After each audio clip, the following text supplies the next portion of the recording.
studio at 12 to 8. Time to catch up with our regular chat with Dubbo Mayor Matthew Dickerson. Good morning, Matthew. Good morning. How are you going this morning? I'm well, mate. Well, as you're currently well aware of what's happening here in Dubbo and of course, the region with the rain and the weather, river conditions. Dubbo Council, what contingencies are in place there if the river rises once again? Well, we've got some of the things that are in place before. If you remember, a few weeks ago, we had the situation where the Sarusia Bridge was just getting some water lapping up onto it, and that starts to happen around about the 7.5 metre mark. We had to close down 2 lanes of traffic on the Sarusia Bridge on that particular situation, and that started to restrict traffic, but it wasn't too bad. It was only overnight, and so things tended to go through okay. Worst case scenario, and I stress that worst case scenario might be that we might get water up high enough on Sunday, maybe even early Monday, that maybe, and I don't want to alarm residents, but it's just to keep people informed that maybe we could end up closing Sarusia Bridge altogether, like we had to do way back in 2010. Once that happens, that makes it very tough because all the traffic going across the river then needs to go over the LH4 bridge. So we've got some traffic plans in place, and we have some of those where we did some small test scenarios back a few weeks ago when we had to close down 2 lanes there, and that restricts a lot of the side traffic that comes onto the highway, onto Cobra Street, before it goes across the bridge to try and reduce that flow of traffic, if you like. So that's something that we may have to do. We'll keep letting people know. Obviously, it's fantastic to use 2U to let people know about what things are happening there. But I suppose just keep that in mind that there may be some restrictions there, but we'll keep an eye on the floods. And it's obviously a continually changing scenario with rainfall, with releases from the dam, and as that water starts to rise. So let's keep an eye on that. Hopefully we won't have to do that, but there's a possibility that will happen. As you say, councils run through some test scenarios so we can be rest assured that you have prepared for this sort of thing. There are obviously plans in place, so obviously, things can swing into action pretty quickly, can't they? Yeah, that's right. There's a local emergency management committee that meets together to plan all sorts of things through an emergency, so that kicks into gear when anything like this happens. SES are obviously very important in that process. The police are a part of that process. So it's obviously different agencies working together to get the best outcome. And what we're always trying to do is have safety as the number one aspect. And sometimes we might close some things down a bit earlier and be a bit cautious. And we did that a few weeks ago when we closed down some of Bligh Street, because if the river does come up, and if you've got cars along Bligh Street, for example, behind Riverdale, behind Cole, some of those areas there, that river can come up and suddenly you've got a car stuck in floodwaters where you can't actually get it out. Obviously, financial cost to people, and so we don't want to inconvenience people. So sometimes we'll close things down a bit earlier, but we have got a good process that we can kick into gear when we need to. Matthew, what's the state of play with the pedestrian bridges in Dubbo at the moment across the river? Unfortunately, they are a bit of a problem. The Shibble Bridge and the Tamworth Street Bridge have both been closed down for some time now. I know there are lots of people who love to use our Trucker Riley Cycleway, and you can still use most of that, but of course those bridge crossings there, which turn into good loops, haven't been available, either because the water's been up at such a high level that it's been over those bridges, or it's been close enough that it's been dangerous. And the Tamworth Street Bridge is a perfect example of that. The water sometimes has been under the bridge, but the actual approach itself dips down before it goes up, and that's on the western side of the river. And so that approach has been underwater, even though at times the bridge itself has been out of the water. So again, I'd love to see those 2 bridges open. There are lots of people who use those, but from a safety perspective, we keep them closed and have been closed for some time now. That also affects Parkrun. Hundreds of people turn up every Saturday morning to do Parkrun, and of course they've had to use an alternative route because that bridge, that pedestrian bridge at Tamworth Street, is normally a part of Parkrun. And what about Wellington there? I know the Duke of Wellington Road Bridge is closed there too, but a contingency is in place there if the water comes up there behind the park, that sort of thing? Well, we've got that wonderful new pedestrian bridge that we just opened only about a month or so ago in Wellington, and the bridge has been above the water with all the rises in water we've had so far. The old pedestrian bridge, which closed down a couple of years ago from a safety perspective, has been underwater, but the new bridge has been above water, which is fantastic, but the approach, and mainly the approach on the Pioneer Park side, has been underwater, so that bridge has been closed down as well. So pedestrian bridges, both in Wellington and Dubbo, have been a problem. The Duke of Wellington has been closed down now for several weeks. And again, part of the problem there is not so much the Duke of Wellington Bridge, but some of the approaches to the Duke of Wellington Bridge. There's been some erosion in some of the riverbank there, which means the water's been fairly close, and we're doing some structural analysis to see if those approaches are safe at this stage. So yes, you're right, the Duke of Wellington has been closed down as well.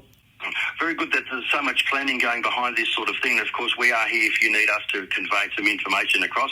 Now, Matthew, Council transitioning to a zero emissions fleet too. Yeah, it's really exciting. One of the things that we have talked about for many years now is how we get more people in our community to take up electric vehicles, for example, get them away from petrol and diesel burning vehicles. And we've done a little bit of leadership in that. Way back in 2015, I was actually the first mayor in the nation that had the official mayoral vehicle as an EV. And of course, my mayoral vehicle now is still an EV. But it was very important to demonstrate to the community that if we want our staff to start to change over, we want to demonstrate that it's not more expensive to go to electric vehicles.